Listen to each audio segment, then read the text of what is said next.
कसं काय हो सोलापूरकर. हे बघा आमचे मित्र, अजून मी चाललो बघा आता गड्ड्यावर जाऊन भेटूया हो. कुठं बी दिसू दे हो, हिने बघा उड्याच मारत राहत आहे बघा कुठं बी. हे बघा कसं जात आहे हो का. आता इथे बी उडी मार लागलाय बघा. काय सांगावं आता, कसा पळत आहे बघा. काय सांगा हो. हे बघा आमच्या इथलं नानानी पार्क. कसं वाटलं तुम्हाला आमचं नानानी पार्क.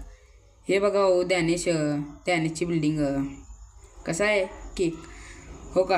मी बघा कसं बी करतो हे विषय खोल. हे बघा डॉमिनोज आमचं. हे बघा हो मामा कसं बघते ती गुरून. हे बघा रंगभवन. व्हिडिओ आवडल्यास नक्की लाईक शेअर नक्की फॉलो करा. भेटूया पुढच्या पार्टमध्ये. कसं काय हो सोलापूरकर. हे बघा आमचे मित्र, अजून मी चाललो बघा आता गड्ड्यावर जाऊन भेटूया हो. कुठं बी दिसू